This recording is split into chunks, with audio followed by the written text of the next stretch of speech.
Sa araw na ito, sa rich history ng England royalty, ay kinamemorate ngayon ang coronation ng isang batang hari, si Edward VI. Siya ay naging hari sa England noong January 28, 1547, and he took the helm from his famous and celebrated father, si Henry VIII. Napaka-importante nito sa English and Protestant history because Edward VI was just a boy when he started the serious and the next level kind of reformation sa England because he was a godly and faithful Protestant king. Remember, ang kanyang father, si Henry VIII, ang nag-start ng reformation sa England, but it was only for personal gain. But under the wise guidance of those Protestant men na nag-educate kay Edward VI, he took a different path than his father. Kaya kahit 9 years old lang siya nung naging hari, he was so dead serious about making England Protestant and away from the Catholic faith. If he did not die after few short years, probably walang Bloody Mary sa history na nag-persecute at nagpapatay sa maraming mga Protestant heroes sa England. Gusto kong makita ninyo that here is a boy who is more likely, more manly than many men in the world today. Especially this man na naging subject sa ating study. Kung ikukumpara natin si Edward VI sa isang character na si Lot, makikita natin napaka-opposite ng dalawang ito. At ang dahilan bakit sila opposite is that word compromise.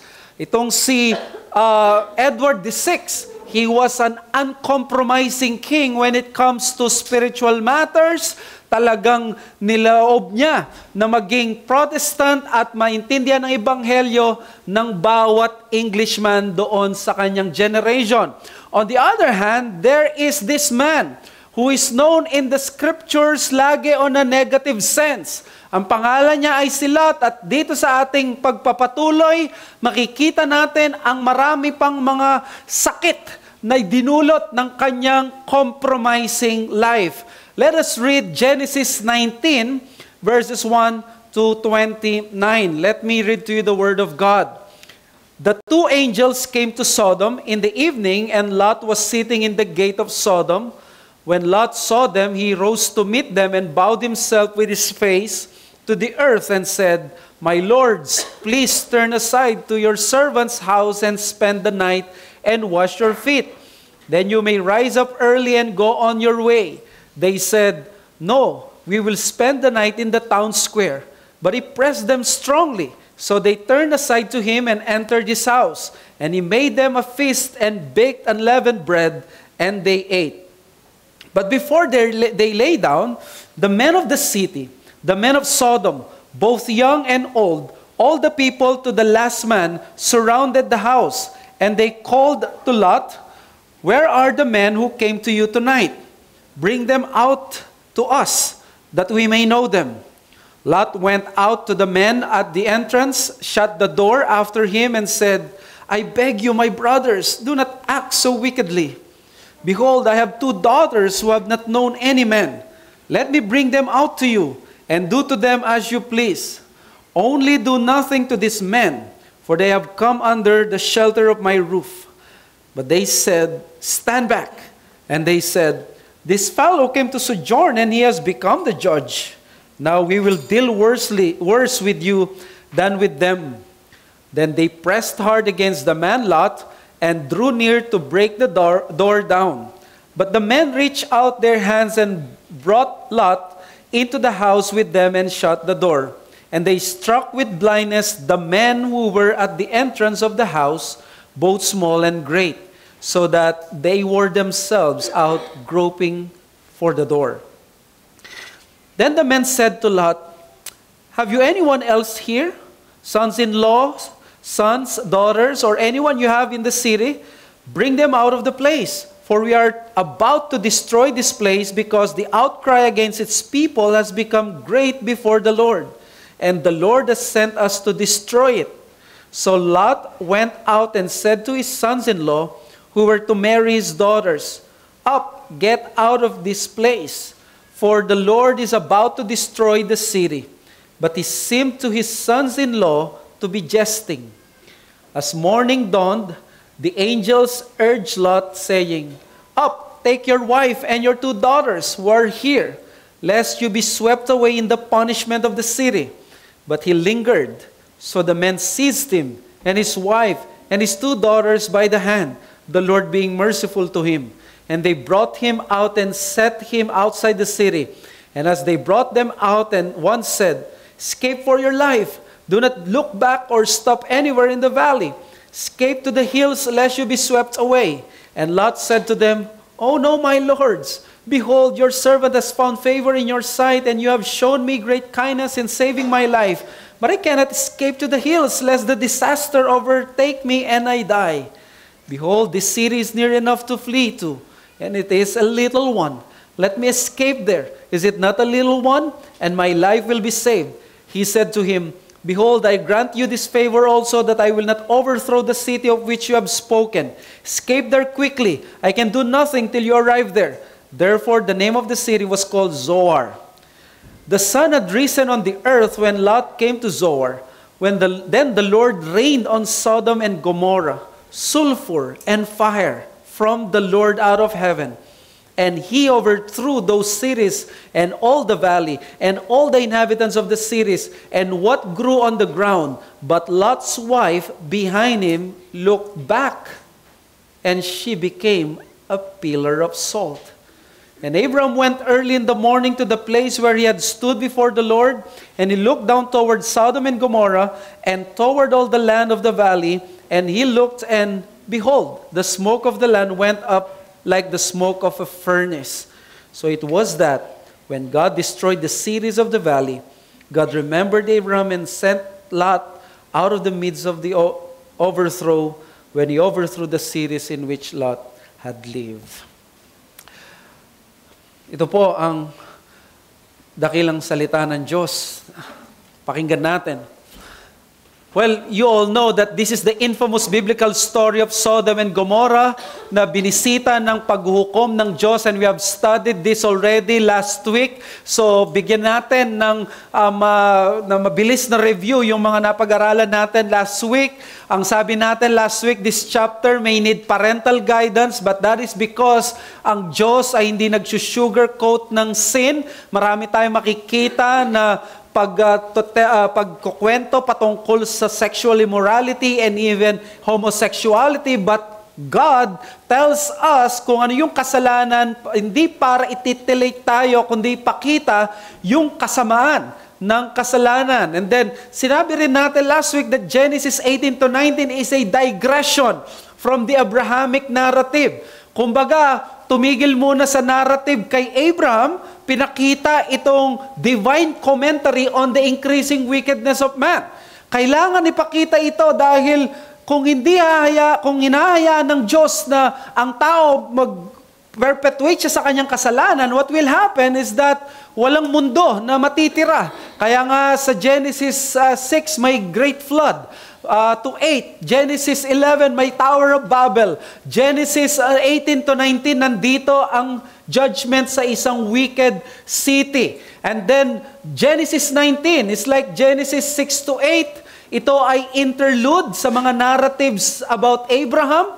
Gustong ipakita sa atin na itong focus muna ngayon na hindi muna kay Abraham, gustong ipakita yung godlessness ng city of Sodom. And then of course, ang Genesis 19 recounts the terrifying account of God's just anger and wrath unleashed upon a city flaunting the law, the morality of God. So pinapakita ito, warning sa lahat ng mga syudad, sa lahat ng panahon. Hindi pwedeng babastusin ang kautusan ng Diyos at hindi ka mag-expect ng destruction. The end story of any city, any family, any person flaunting the law of God is destruction. And then we also said, this passage is as fresh today as it was thousands of years ago because it is a good commentary of our generation today. Homosexuality, sexual immorality are still sins horrible sins in the sight of God. Also, we said that the New Testament is unapologetic in saying na kinondemn ng Diyos ang Sodom and Gomorrah hindi dahil sa kanilang inhospitality lamang, kundi para maging examples ng lahat ng mga bansa. We also studied that Genesis 19 answers the hanging question sa Genesis 13 to 14. At ito yung napakaganda. Ang Panginoon, hindi niya tayo gustong mabitin sa kwento. Sa 13 and 14 may nangyari. Iniwan ni Lot si Abraham ang bibless ng Diyos para i-bless ang buong mundo. Mas pinili ni Lot ang makamundong pamumuhay, ang worldly environment, and godless culture. So, gusto nating malaman, what happened to such kinds of decision? Did he live happily ever after doon sa Sodom, sa kanyang kasalanan, na iniwan ang Diyos? Well, ito po ang sinasabi ng Genesis 19. Ipapakita niya, i-close niya yung story, ang ending ng desisyon ni Lot na iwan si Abraham ay isang masamang desisyon. Ito ay nag-lead sa kanya para hindi lamang siya ang masira, kundi ang kanyang buong pamilya. So therefore, Genesis 19 gives us the answer, what if I will choose the world like Lot?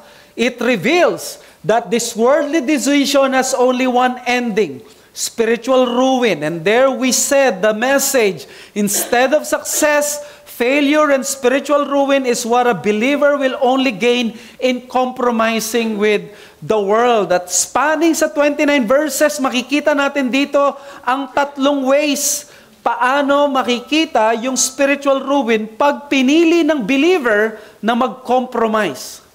So paano kung ang believer pinili niya mag-compromise sa mundo? Sabi natin, instead of success, failure and spiritual ruin. So paano ito makikita? The first one we studied last week is by absorbing his ungodly community. At in-emphasize natin doon, meron lang tayong tipping point. Katulad ni Lot, kahit siya ay righteous sa mata ng Diyos, pero dahil araw-araw nakikita niya to at pinabayaan niya ang makamundong bagay sa kanya, namuhay siya sa Sodom at ang Sodom namuhay sa kanya. To the point na ipinagkaloob pa niya, inoffer pa niya ang kanyang mga virgin daughters para sa isang lustful, murderous mob. Imagine mo yon, just to protect your visitors. Kaya sabi natin dito, yung Sodom namuhay na sa kanya. That's the first one. We'll continue to the second and the third one. By losing his godly testimony, and then by failing to lead his own family.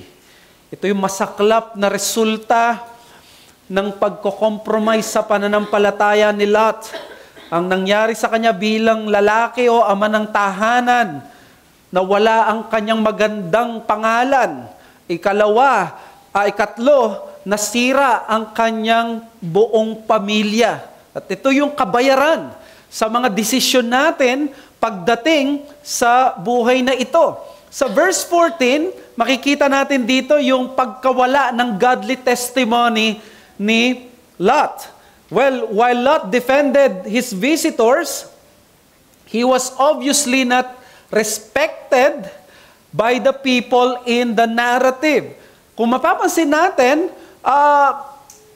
pinakiusapan niya itong mga taga-Sodom, pero kahit na namuhay siya ng matagal doon, anong makikita natin dito? Hindi talaga siya nirespeto ng mga taga-Sodom at yung mismong mga anak niya or sons-in-law. So, he was obviously disrespected. Di ba sinabi ng mga men of Sodom sa verse 9, stand back.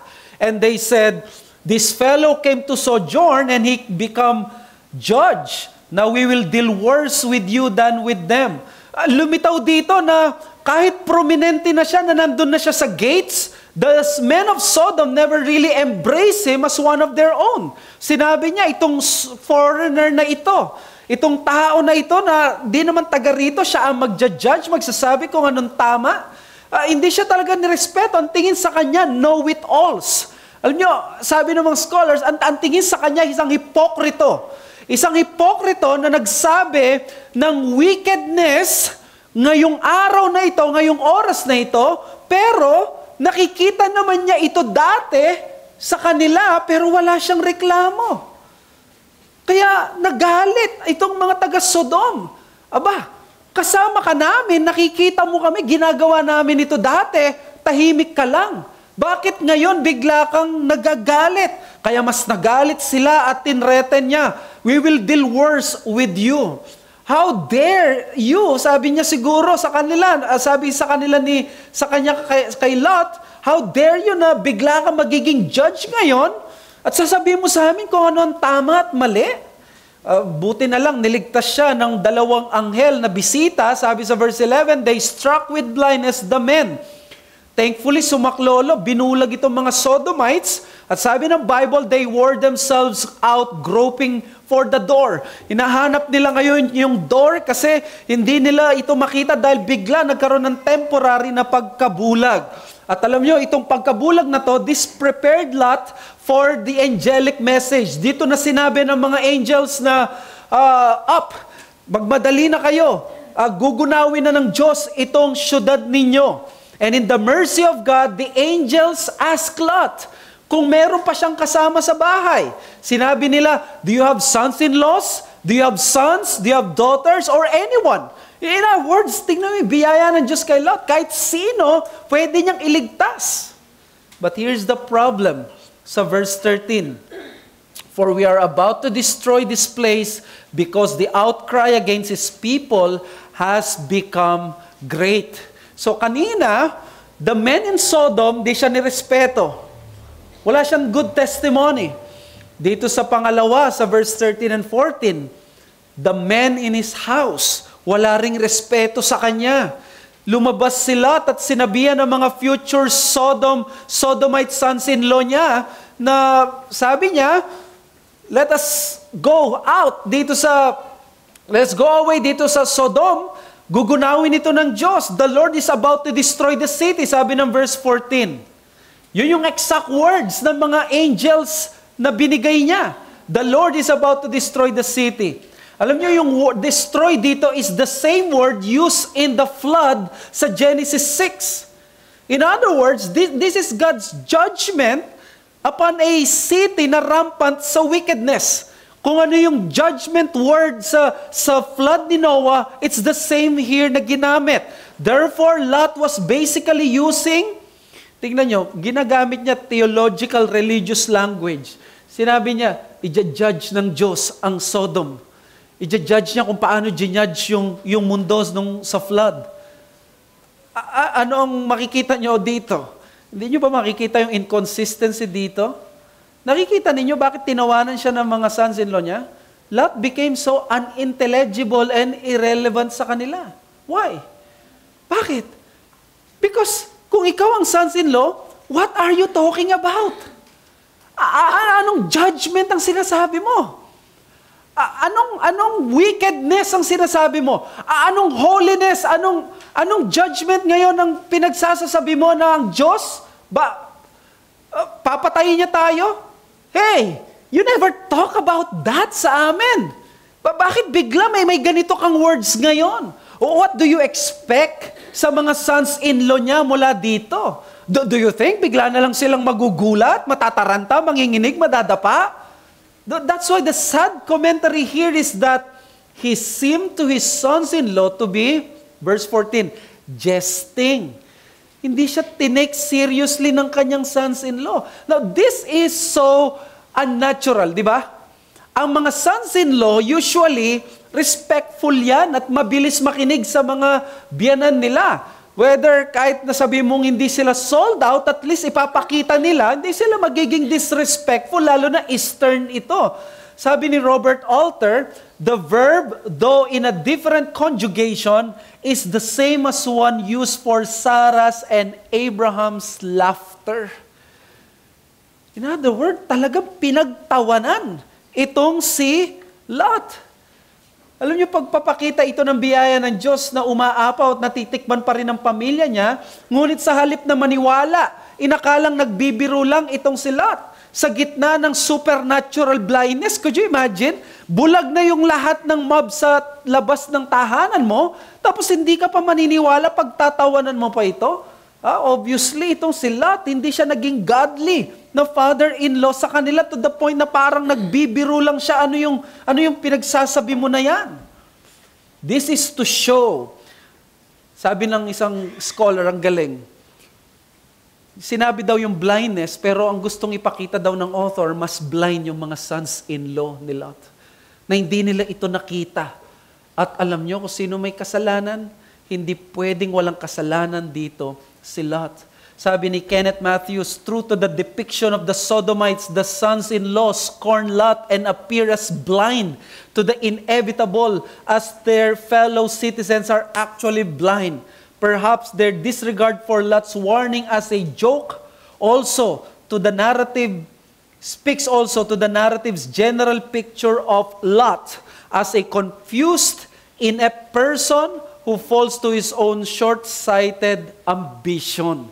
It's all coming back to me now. Yun ang nangyayari kay Lot.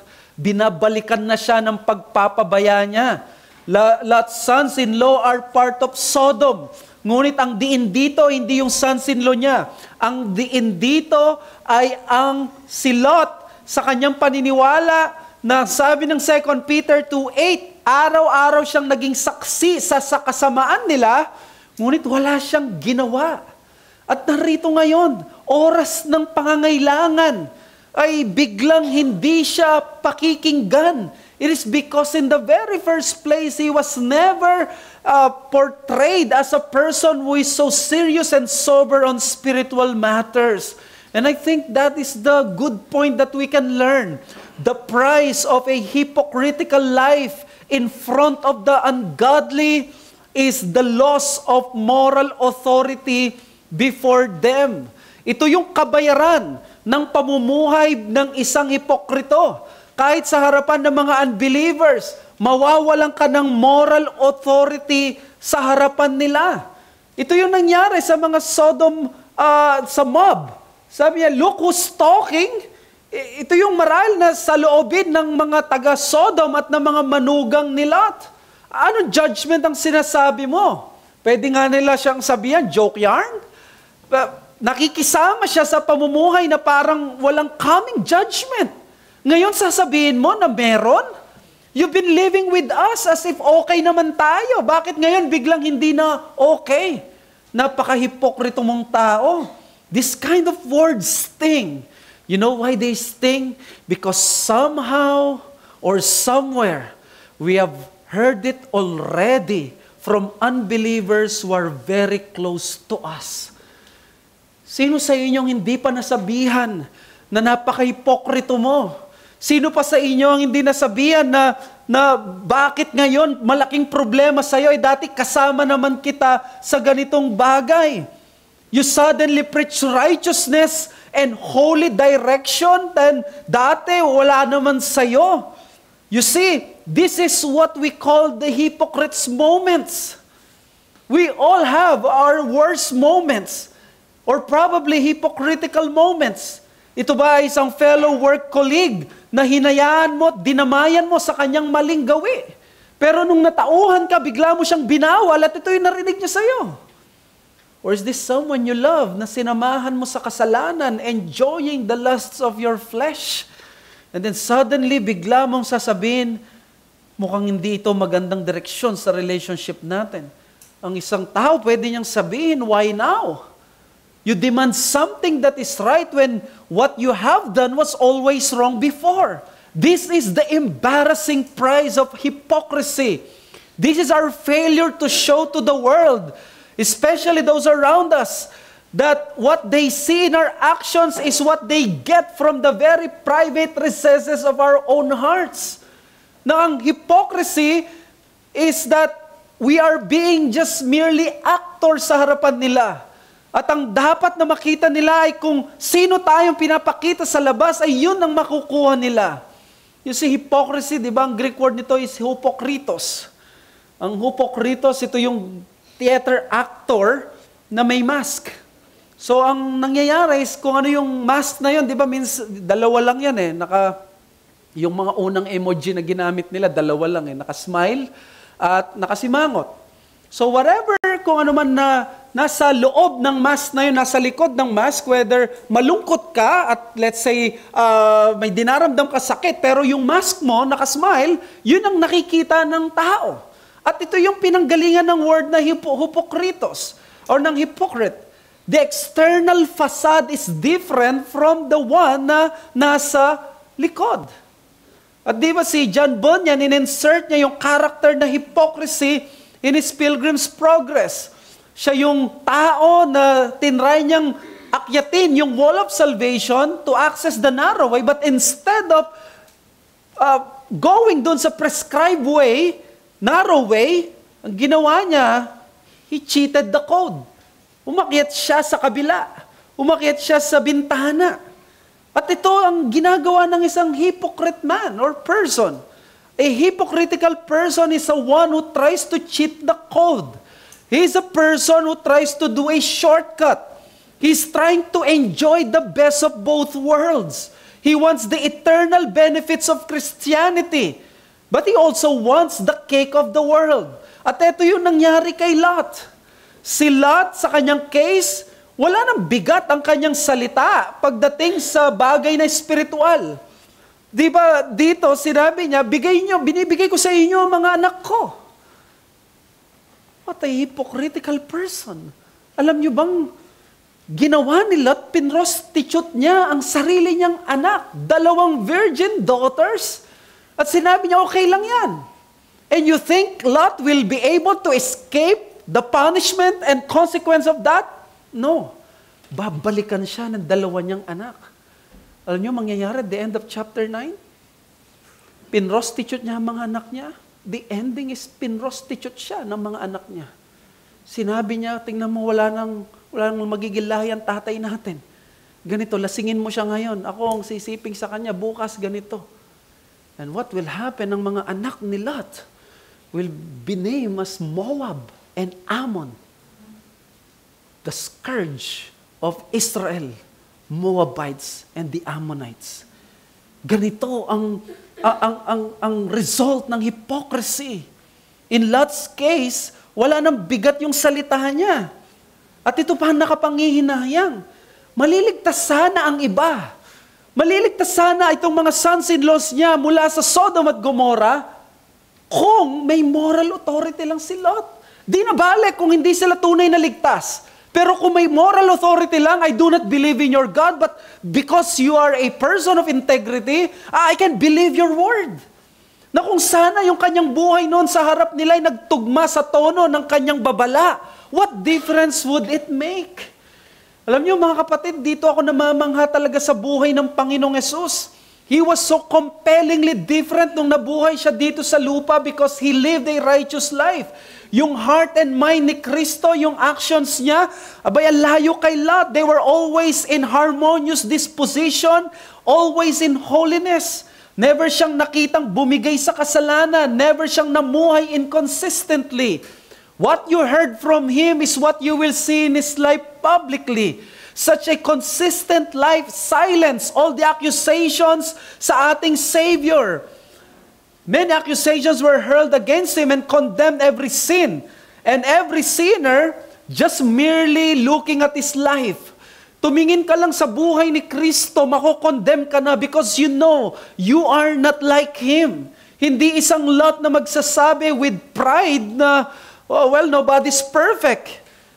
No, in Christ, He would say with humility, I am perfect, but I am also compassionate. I am holy, but I can give you my holiness. Kung si Lot lang ang mababasa natin, anong magiging encouragement natin? But there is encouragement in this world because someone lived unlike Lot. Di ba kapag sinabi mo may sunog, tapos nagjo-joke ka lang, tapos may sunog, gawin mo araw-araw may sunog. At you all know the story. Nung nagkaroon talaga ng sunog, hindi siya pinakinggan hanggang kaya nanakawan siya. Kaya nung nakita na lang na yung malaki na yung sunog, doon na lang sila naniwala. Yung mga tao doon na lang dumating yung mga tinawagan niya. Ganun ang pwede mangyari sa human experience. Kaya ang challenge dito sa atin, by the grace of Christ, aim to live consistently with your Christian life, both privately and publicly. Alam niyo, ang Christian faith na niyakap mo, kapatid, ay religion at set of belief na nagre-require ng consistency sa private na buhay at public na buhay. Hindi ito isang club na okay lang na maging matapat na member, basta't nagbabayad ka ng monthly dues mo, habang ikaw ay namumuhay very differently sa labas. The Christian faith is a religion of the heart. By that we mean it is never enough to have a facade of holiness. There must be a thorough work of holiness in the heart. Therefore, kung ikaw ngayon ay nandito, isa kang Kristiyano, ito ang magandang challenge sa iyo. Ang pag-ingatan mo sa buhay mo ay ang puso mo.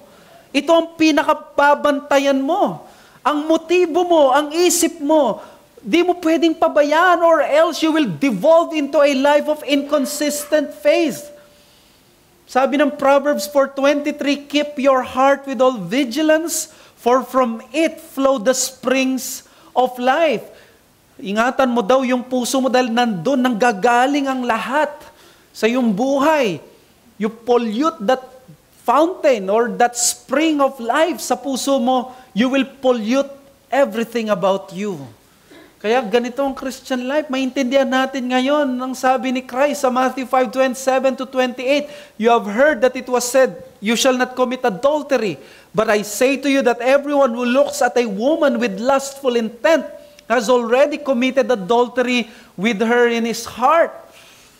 Nandun pala yung motive-active rule, which is mahalaga pala ito, kaya hindi ito nagmamastricto lang si Christ, because the Christian faith is first and foremost about the heart. We can commit this wickedness without even moving. Yan ang nakakatakot sa 10th commandment. Ang 10th commandment, you don't have to do anything. Makukomit mo na ang covetousness. Makukomit mo na itong adultery in your heart. For the Bible and for Christ, the life of faith is the life of the heart. It starts with the heart. Protectionan mo ang puso. At kapag pinrotectionan mo ang puso mo, protectionan mo pati ang kilos mo. Yung protectionan mo pati yung nakikita ng mata mo, yung nilalakaran ng paa mo, yung ginagawa ng mga kamay mo. Alam natin ang kwento ng mga Kristiyano, both members and leaders. Di ba, they have failed to convince others because of the message they bring. Not because of the message they bring. Alam nyo, they failed because of their testimony that has been tarnished by sin. At ito yung very painful na reality sa buhay Kristiyano.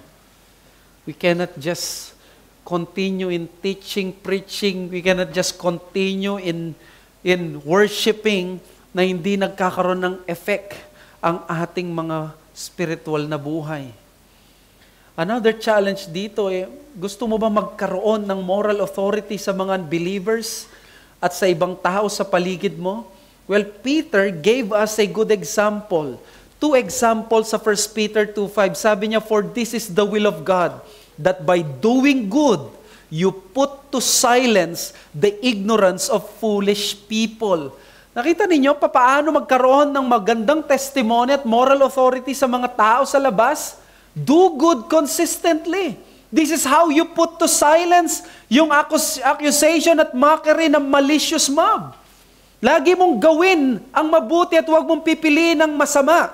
Because the moment you choose sin, especially sa knowledge nila, these unbelievers will pounce on you. They will take advantage of that. At yun lagi ang kanilang babalikan sa'yo. Walang mercy ang mga unbelievers. Di ba sa Christianity, ang sinabi niya, we do not celebrate yung pagkasira ng ibang tao. Hindi tayo nag-wish ng schadenfreude. Buti nga sa'yo, nangyari yan. We always have a heartache every time may case of discipline. But the unbelievers will not be like that. They will celebrate yung pagkawala ng testimony mo. Iimbitahan ka nila na gawin yung ginagawa nila, and then, para ano? Para maproteksyonan nilang sarili nila, balang araw, hindi mo na sila marerebuke. Kung nandadaya sila sa opisina, kung nagnanakaw sila, ililid ka nila sa ganyan para pag isang araw, hindi mo na sila pwedeng i-rebuke. At doon humihina ang ating moral authority. And then sa verse 16, this is the second one, sabi sa 1 Peter 2:16, live as people who are free, not using your freedom as a cover-up for evil, but living as servants of God. Alam nyo, just want to summarize this in my own way. Sabi ng 1 Peter para sa akin ito, be humbly sane in life. Alam mo yun? Humbly sane. Huwag ka masyadong maging smart aleck when it comes to sin. Hindi uubra yan. Hindi mo pwedeng labanan lang ng theological, philosophical discussion ang puso mo. Kung alam mo na sa sarili mo, sa puso mo, may gusto ka lang pagtakpan eh. May gusto ka lang pagtanggol na kasalanan, kaya ginagawa mo to. Now, maganda ang discussion, maganda ang debate if it is really legitimate. But walang makakapagsabi nito, ikaw lang. When in your heart of hearts, you know, you're just trying to cover up or you're trying to give a pass sa isang kasalanan mo, isang bisyo mo. It's so easy to justify it. Sabi ni Peter, do not use your liberty to cover up the evil work of your heart. Sa ko gagamitan ng liberty to serve others.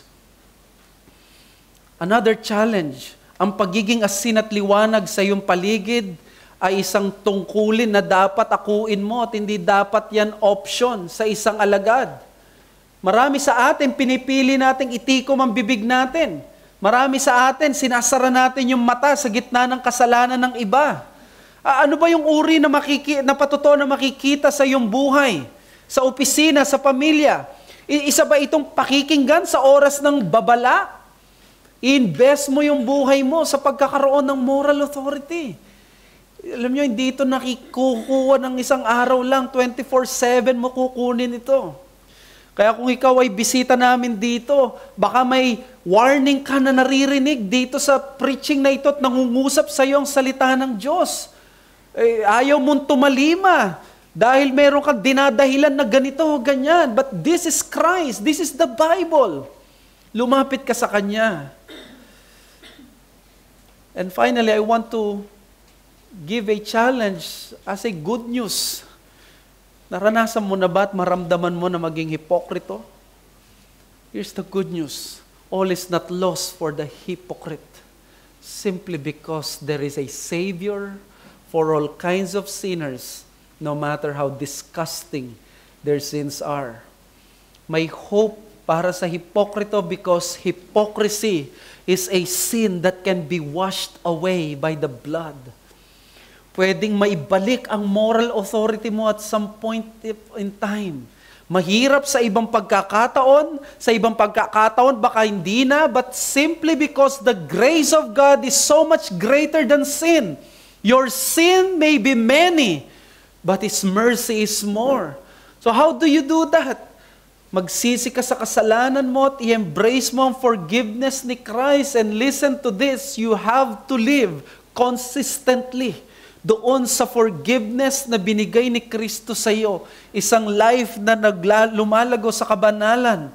Make it known also to your fellow workers of iniquity that you have been changed by the Lord. Na meron ka ng ibang path.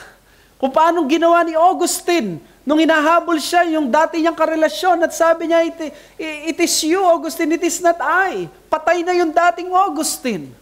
At ito yung dapat nating gawin. I-expose natin ang sarili natin at sabihin, hindi na ako yun. And then you stick to it. You stick to it every day of your life by the mercy of God. Alam nyo, mahirap to at nakaka-discourage kasi may stigma. Minsan di ka pa rin pakikinggan dahil sa stigma. But the power of the grace of God in a repentant man, coupled with consistent holy life, ay isang miraculous work na pwedeng mag-lead sa mga dating sinners. Di ba ito ang sinabi ni David sa Psalms 51:53? Sabi niya doon, I will convert sinners. Kay Peter, sabi ni Christ, when you are restored, strengthen the brethren. And David, when he asked for forgiveness of God, his mission was to teach transgressors the way. Oh, i-clarify ko lang, this is not to give license to sin. But God forgives us for a reason. So you go and show your friends and loved ones kung gaano kasama at katuso ng kasalanan. At sasabihin sa kanila, ito yung ginawa ng kasalanan sa buhay ko and I do not want that life anymore. And you, kapatid, as a forgiven sinner and one who knows the danger of your heart, kung ganito pala ang proneness mo sa hypocrisy, better accept correction even from a fellow sinner and struggler sa kasalanan. In aiming for integrity, hindi mo kailangan maging Pharisee. Hindi tayo pwede maging Pharisee na ang John MacArthur lang ang pwedeng mag-rebuke sa'yo. You allow your fellow sinners to rebuke you. Minsan yan ang sinasabi natin, sino ka para i-rebuke mo ako ng ganyan? But a true humble man will try to see, is this case true? Is this thing real? Kung hindi, kung totoo, then I better listen to this. Mga bata, kung nandito kayo, ang hypocrisy nariyan na sa puso nyo. In fact, hindi diyan nagsisimula na lumalim at magpakasanay ang hypocrisy sa paglaki nyo. Mahirap na yan tanggalin. Ngayon pa lang, dapat kahit bata ka, makita mo yung pagiging masama ng pamumuhay na hindi ayon kay Christ. Makita mo ang pagsisisi ay kailangan mo at lumapit ka kay Kristo sa kaliligtas ng kaluluwa mo. Sa mga visitors namin, baka in prideful spirit, sinasabi mo at least, hindi ako hipokrito. Bakit hindi ka hipokrito? Kasi, hindi ka nagtatago. At akala mo, dahil hindi ka nagtatago at pinapakita mo yung kasalanan mo, at yan na makikita nyo sa Facebook, at least hindi ako plastic. Alam mo ba, it doesn't make you a good and better sinner. You're just making a worse type of sinner. Bakit? Di ba nangyari ganyan sa Sodom at Gomorrah? Pinangangalandakan mo ang isang bagay na nakakahiya. In other words, hindi ka nagiging gusto ko authentic, gusto ko yung genuine ako, at least, hindi ang kailangan mo pagsisisi, hindi yung ipagkukumpara mo pa yung sarili mo sa mga tao na nagkakasala, at least I am not that kind of hypocritical person. Nag-iimbita yan ng mas matinding wrath of God dahil ganyan nagsuffer ang Sodom at Gomorrah. Alam nyo, ang bad news dito at good news. Ang bad news sa Sodom, they had a chance and they wasted it. Pero kung ikaw ay hipokrito ngayon bilang Kristiyano, hipokrito bilang isang unbeliever, may chance ka ngayon in the vast mercies of Christ. Huwag mong i-waste. Do not waste it. Si John Flavel, he was known for the mystery of providence, pero isa sa kanyang napakagandang works ay yung work titled Keeping of the Heart. At doon sinabi niya na ang pinakamahalagang dapat gawin ng Kristiyano ay i-keep niya yung heart. At doon yung heart, doon magfo-flow ang maraming bagay. If you have that heart that is kept, you will have a moral integrity in front of other people. Now, secondly or thirdly, by failing to lead this family, tignan natin ito sa chapter 19, verse 26 ang nakalagay, pero titignan din natin yung mga ibang verses dito na nakakalungkot para kay Lot. Ang sabi sa verse 16 or 15, and as morning dawned, the angels urged Lot, saying, up, take your wife and your 2 daughters who are here, lest you be swept away in the punishment of the city. But he lingered. So the men seized him, and in his wife, his 2 daughters by the hand, the Lord being merciful to him, and they brought him out and set him outside the city. And as they brought them out, one said, escape your life. Do not look back or stop anywhere in the valley. Escape to the hills, lest you be swept away. And he said, and Lot said to them, oh no, my lords. And then talon tayo sa verse 26, but Lot's wife behind him looked back, and she became a pillar of salt. Alam niyo, pag binasa niyo yung buong chapter 19, every description of Lot and his relationship with Sodom points to a man totally given to that wicked city.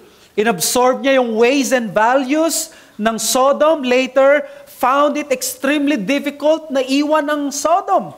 Nakita niyo kung paano sinabi sa verse 15 or 16? But he lingered. Hindi niya maiwan. Nakita mo na yung mga anghel, pero hindi niya pa kayang iwan. He got used to it sa pamumuhay na it only meant na yung paglilid at pagre-raise niya sa kanyang family, hindi isang countercultural manner. Nakisama talaga siya. We have seen already in the previous verses how chaotic his family was. Isa siyang spineless father who was willing to prostitute his own 2 daughters.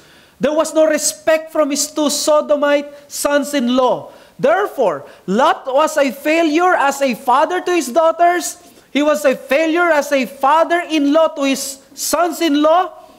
And we can expect, of course, di ba, that as in the case of many instances, syempre, kung walang respeto yung anak, walang respeto magulang, for sure tayo. Merong susuporta sa kanya. Yan yung asawa. Alam naman natin yung asawa, kahit na maraming pagkukulang ang asawa niya, yung husband niya, titiisin pa rin yan. O, pwede nating isipin, di ba, if we do not know this story, Lot may have lost his daughters and sons-in-law's respect. Pero we can expect probably na siguro mayroon siyang hindi malulus. Siguro yung wife niya nandun pa rin sa kanya. At least his wife would hear of his covenantal connections to Abraham and the blessing of being a righteous man in the sight of Yahweh. Asawa niya yun, siguro naman pag natulog sila, ikukwento niya si Abraham. Ikukwento niya na siya ay isang tao na naniniwala sa covenant ni Yahweh kay Abraham, na siya ay isang righteous person. Tiyak mahihila niya siguro sa daan ng kaligtasan. Siyempre, makamundo siya, nahihirapan siya, but at least, meron siyang asawa na maniniwala sa kanya. In other words, pwede nating expect, he will be able to lead his wife well. And do you think ganun na nangyari? Fast forward, verse 24, the Lord rained on Sodom and Gomorrah sulfur and fire from the Lord out of heaven. And then the bad news, verse 26, but Lot's wife behind him looked back and she became a pillar of salt. Alam niyo ba, si Josephus, isang historian nung panahon ng biblical times, sa kanyang book, Antiquities, he claimed na si Josephus mismo, nakita daw niya itong pillar of salt nung panahon niya. And this is a real pillar of salt. Sabi ni R. Kent Hughes, paano nangyari ito na nagtari siya tapos biglang para bang ito yung Medusa or yung sa Wrath of the Titans? Yung tiningnan yung sa matas, biglang naging bato. Sabi ni R. Kent Hughes, and I quote, reality was probably more like this. As she tarried, she succumbed to the sulfurous gases, and then as her corpse lay exposed, it was encrusted in salt and debris so that she became a pillar of salt. Now, kung tatanggapin natin ang ganitong explanation, we have 2 questions. Number 1, was this an accident? The answer is simple. It's not an accident. Why? Because we have the inspired, inerrant, infallible commentary of the New Testament from Jesus Himself. Sabi ng Luke 17:32-33, remember Lot's wife. Whoever seeks to preserve his life will lose it, but whoever loses his life will keep it. Gusto niyo ba yung ganon? How is that? Iisip ang Panginoong Hesus ng example. Gusto ko magkaroon ng example ng isang tao na pinagpalit niya ang spiritual sa isang makamundong buhay. Tapos ikaw ang gagamitin. Remember his life. Remember this man's life. Remember Lot's wife. Lot's wife turning to a pillar of salt was an evidence that Sodom was also in her heart. Hindi niya kayang iwan. Many scholars believe that Lot's wife was a sodomite katulad ng sons-in-law. So Jesus used her para maging perpetual warning doon. Who could not leave the world and its pleasures for the sake of righteousness, holiness, and God's will. In other words, itong taong ito, hindi siya naging pillar of salt dahil sa aksidente. Naging pillar of salt siya para maging warning sa lahat ng mga tao na pipiliin ng mundo kaysa sa kalooban ng Diyos. And of course, number 2 question, may responsibility ba si Lot sa gruesome death niya? Well, if you're a Bible reader, if you're a Christian who has a Christian worldview, you know the answer to this. Habang si Lot's wife, responsible siya sa kanyang kaluluwa, so did her husband. Hindi pwede na ma-escape ang responsibility ng asawang lalaki. In other words, Lot cannot escape that responsibility. He failed to lead his wife properly. In fact, even up to the last minute of their lives in Sodom. Yung binasa ko kanina, nakita nyo ba kung paano dinescribe yon? Or let me just go back sa verses 15 to 16. Makikita natin dito si Lot demonstrated, hindi isang repentant na puso, gugunawin na yung syudad mo, dapat magsisi ka. No. Ang pinakita niya, isang tao, hindi niya maiwan ang kayamanan sa Sodom. Tingnan mo sa verse 15 and 16. As the morning dawned, the angels urged Lot. So, take your wife and your daughters, lest you be swept away. And then sabi niya, but he lingered. So the men seized him and his wife and his 2 daughters by the hand. Alam niyo yung other translation ng Hebrew word na lingered? Ang other translation is this, he hesitated. Gugunawin na ng Diyos ang mundo. Ang syudad, ayaw mo pang iwan.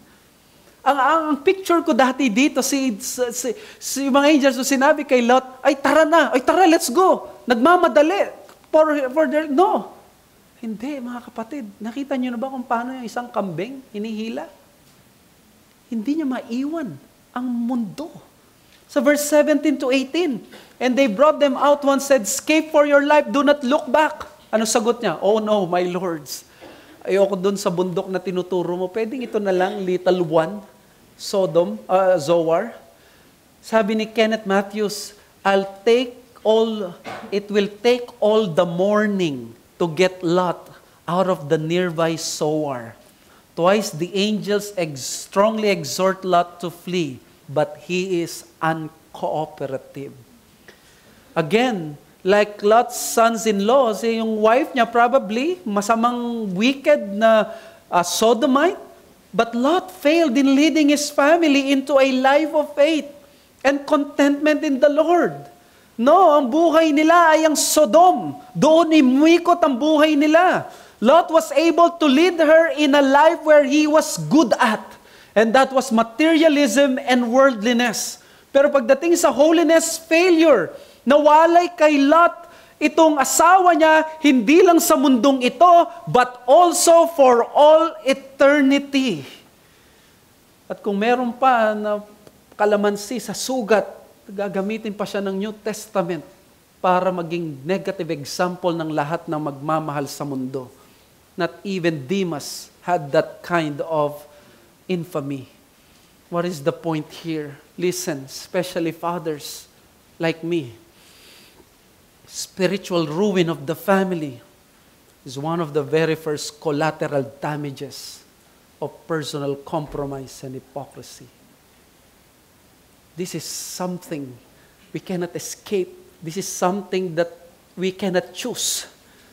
We cannot choose personal compromise and hypocrisy and still make sure that our family remains intact.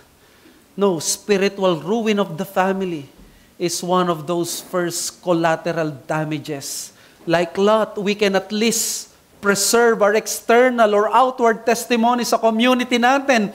Sa work natin, we may think, pag nag-compromise tayo sa faith natin, hindi masyadong consequential yan. Ano ngayon, kung masira ang testimony ko sa mga katrabaho ko, wala naman akong pakialam sa mga, hindi ko naman nakakasamang matulog ang mga yan. They are my unbelieving friends and neighbors. Yes, bad ang testimony ko, but at least I can still sleep. Diba? Nararanasan nyo yan. Nasira ang testimony mo sa kaibigan mo. Malungkot ka, nakokonsensya ka. Pero at least darating ang time makakapag-move on ka. We can somehow recover from that embarrassment na nawala yung testimony mo before your coworkers and before your friends. Still somewhat manageable, but let me tell you, not with your own family. The very people whom you love, whom you care so much, and who see the real us, the hypocritical parents that we are, they smell us. The stinking smell of our deceitful compromises. They hear our silent yet venomous words that commit spiritual treason before God. They know if we are the real deal or we are just part of this worldwide web of religious hypocrisy that preaches one thing yet does not believe his own preaching. Personal compromise is a venom that effectively kills any form of life in the soul of your child before it even emerges. Yan ang compromise. Venom siya. Papatayin niya ang anumang umuusbong na anumang magandang bagay na spiritual sa puso ng magulang mo. Let me just tell you 3 things about this hypocrisy nating mga parents. Number 1, this is bitterly painful because your very own loved ones are some of the very first casualties ng iyong compromise. Just look at how many children we were brought into a Christian family and then suddenly sin destroyed those parents. Sinira ng kasalanan ang relasyon ng mag-asawa ng magulang. And do you think sasabihin ng magulang, ang tanging magsasuffer ay ako? Eh ano ngayon kung ako ay mag-aaway kaming mag-asawa o magkakaroon kami ng problema? Ang unang maapektuhan na yung mga bata. These children will grow up hating God and their parents' religion because they saw itong kanilang hypocrisy. Hindi totoo ang kanilang pananampalataya. This is so bitterly painful. Secondly, this is so cruelly unfair. Imagine if you were Lot. You were a righteous man. You are the most blessed man in Sodom. Any calculation would lead to the logical equation that your family would also be the most blessed family in Sodom simply because they have a believer in that home. Tatay. They would be the very first recipient of such blessedness. Yung pagpipray mo, makikita ng mga anak mo, yung tatay ko nagpipray paggising niya. Yung tatay ko, tinuturuan niya ako ng tama. He had that one thing that really mattered most in this life. He would go to heaven. Lot is a disciple of God. But let me tell you, it was so unfair because when the whole family sinned, nagkasala pati sila at ang pamilya. Alam niyo kung ano ang unfair? Lot is now in the presence of God in heaven, but not his own family. You see yung tinutukoy kong unfair dito? The wife became a pillar of salt. Ang Diyos pinatawad si Lot. Righteous person pa rin siya. Ligtas pa rin siya. But how about yung compromise na dinulot sa kanyang mga anak na hindi pa ligtas? He was so unfair to his own, to the very people that he loved most. He was one of those people who pushed his children to hell. And thirdly, this is so needlessly regrettable. This is so bitterly painful, cruelly unfair, needlessly regrettable. Bakit? Lot did not have to be like this. Kung ang ginawa lang ni Lot, dinisciple niya yung kanyang pamilya, there would be no Luke 17:32, remember Lot's wife. Ang pagtalikod ng asawa ni Lot ay naging immortal na babala sa mga hindi maiwanan ng sanlibutan. If Lot's wife is still not enough for us, pwede ba yon na yung kasalanan ng tatay, magdurusa yung anak, maapektuhan ng mga anak? Have you not heard Achan and Joshua? Joshua 7:24-25, listen. And Joshua and all Israel with him took Achan the son of Zerah, and the silver and the cloak and the bar of gold, and his sons and daughters, and his oxen and donkeys and sheep and his tent, and all that he had. Sons and daughters. And they brought them up to the valley of Achor. And Joshua said, why did you bring trouble on us? The Lord brings trouble on you today. And here is the word of God. And all Israel stoned him with stones. They burned them with fire and stoned them with stones. Hindi lang si Achan ang sinunog, ang binato, kasama ang kanyang mga sons and daughters. This is what you call fatherly responsibility and accountability. Kung kay Lot, compromise, kay Achan, covetousness. Kapatid, failure to lead your family is not a simple mistake. It is an incalculable blunder that will separate you from them in this life and in the life to come. Ito ang napala ni Lot sa Sodom. Hindi lang ang kultura, ang buhay niyang nawala, kundi pati ang kaluluwa ng pamilya niya. The Bible will not run out of examples of men who live like Lot. Weak and sinful men whose loyalty and devotion to God were tested.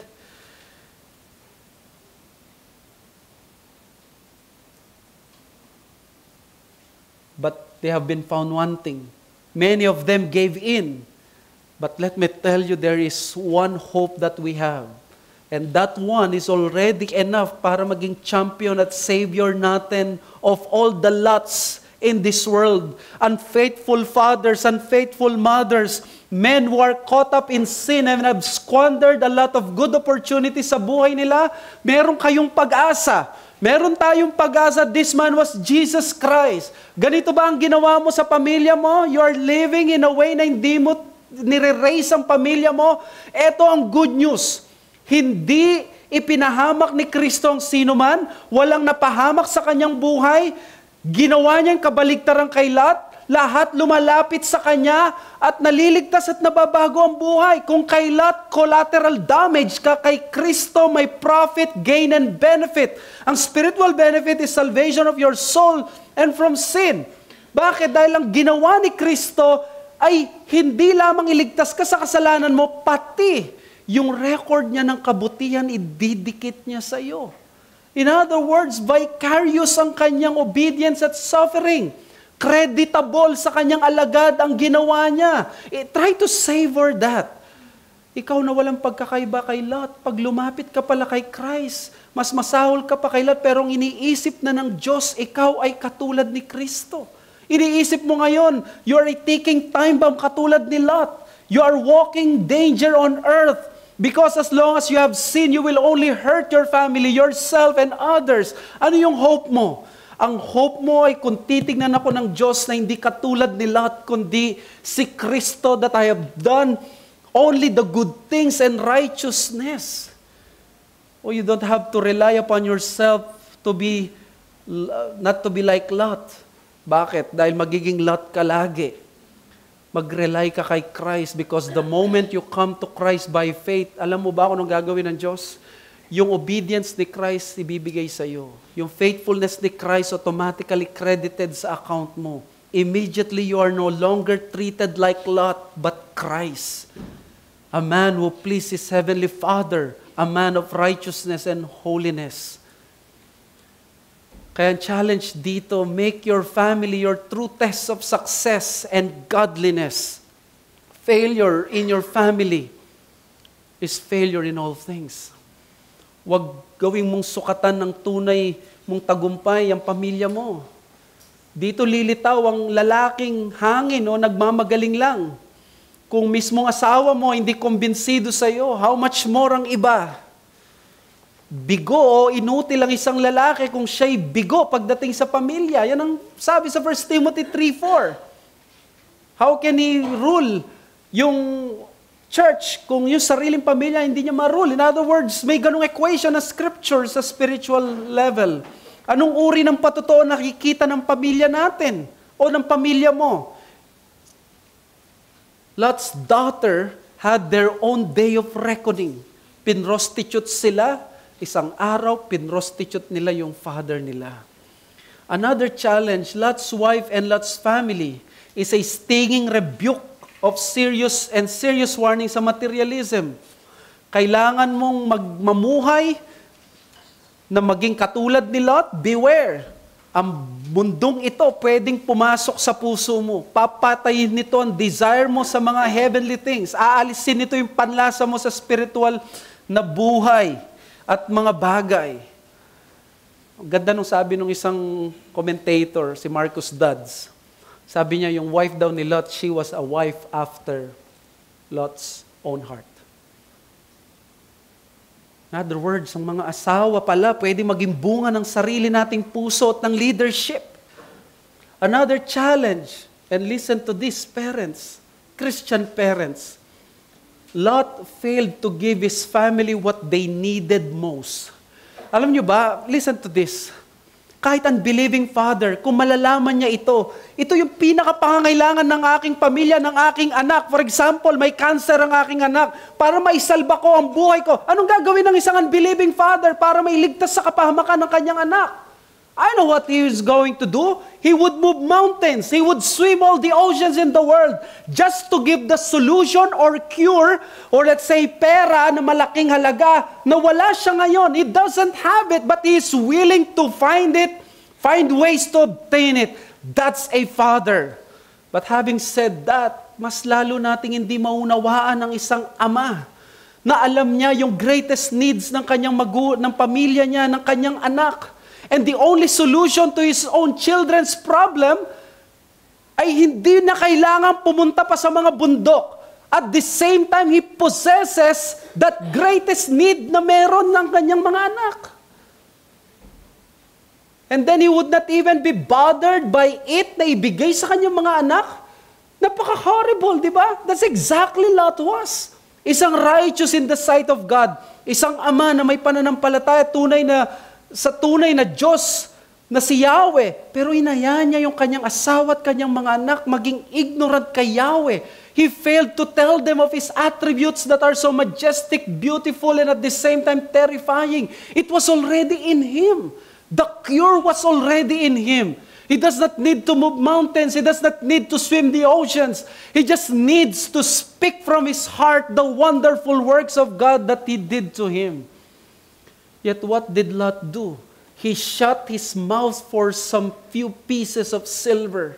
For some comfort and pleasure in Sodom, he deprived his own son, wife, and children on what would give them true, sure, and eternal comfort and pleasure.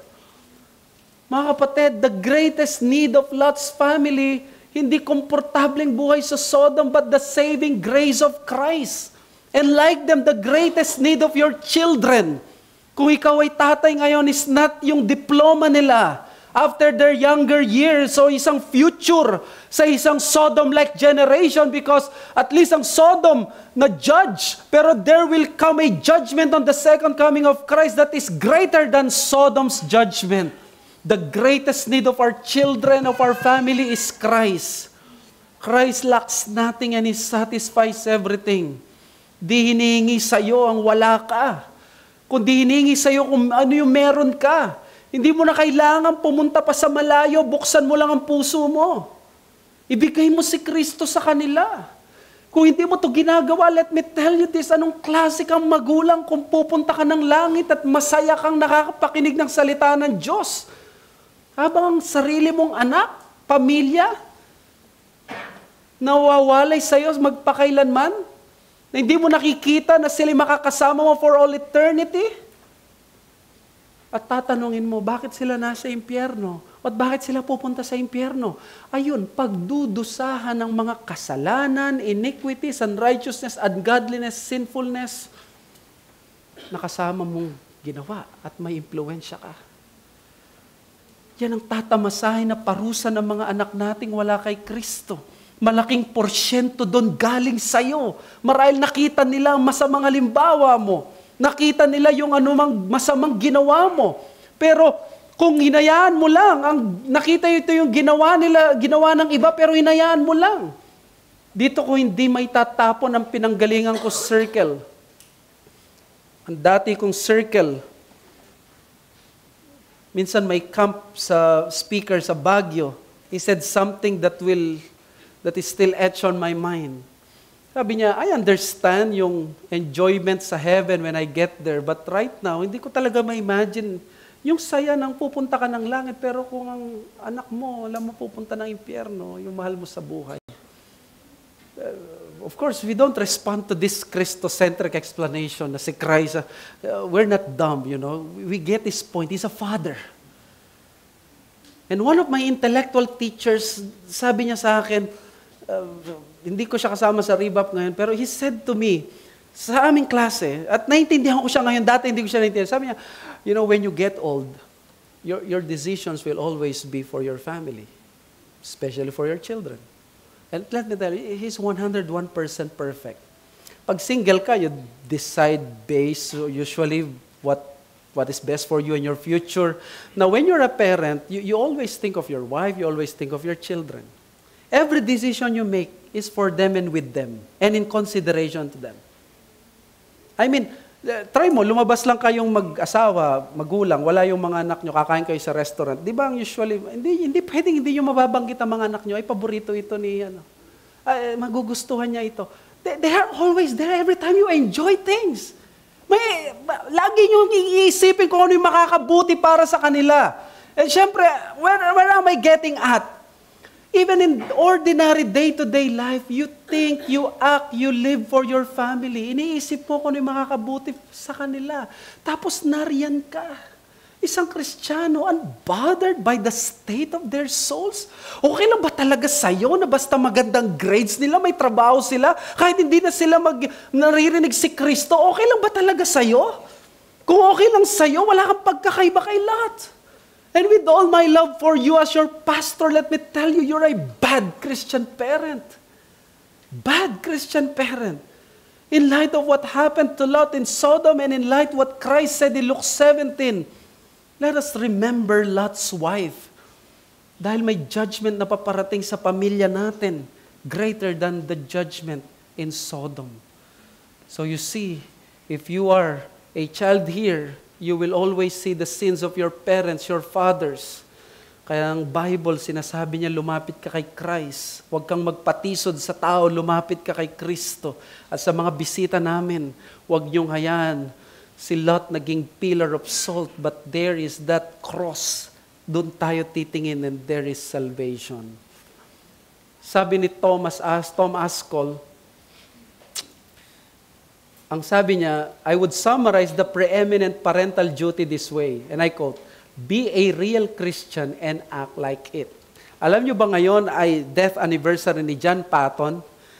He surrendered to be missionary despite yung discouragement na narinig niya na kakainin siya ng mga cannibals sa Vanuatu.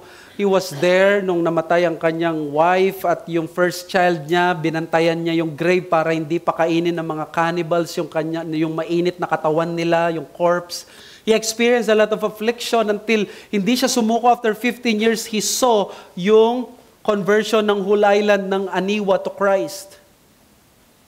Tatanungin, ano yung naging secret? Ano yung naging dahilan bakit ganito katatag itong si John Patton?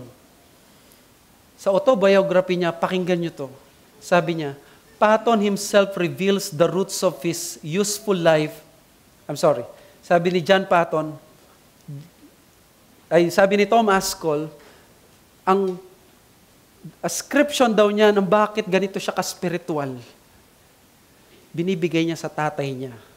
Yung tatay daw niya, sobrang faithful sa local church nila, that for 40 years, hindi inayaan ng father niya na ma-miss ang worship service ng more than 3 times. For 40 years, they walk 4 miles to an Orthodox church every Sunday. They walked 4 miles. 3 times lang sila nag-absent, 1 for a snowstorm, 1 for an ice storm, and number 2, once because of an outbreak of cholera. And sabi ni Patton sa autobiography niya, which you would think as a father, nagugustuhin mo to, though everything else in religion whereby some unthinkable catastrophe to be swept out of memory were blotted from my understanding, my soul would wander back to those early sins and shut itself at once again in that sanctuary closet and still hearing the echoes of those cries to God, yung prayers ng tatay niya na nagpipray sa kwarto, would hurl back all doubt with this victorious appeal. He walked with God, why may not I? He walked with God, why may not I? Ito yung reaction niya sa tatay niya, lumakad kasama ng Diyos, bakit hindi ko magawa? Mga kapatid, bakit hindi natin magawa lumakad sa kalooban ng Diyos? Tayo manalangin. Father, we thank you sa natutunan namin. Have mercy upon us. We are but wicked. We are but weak and failing sinners that are failing in many things, in the most important things sa buhay namin. Forgive us and give us Christ, our hope and our encouragement and our holiness. For these things we ask in Jesus' name. Amen.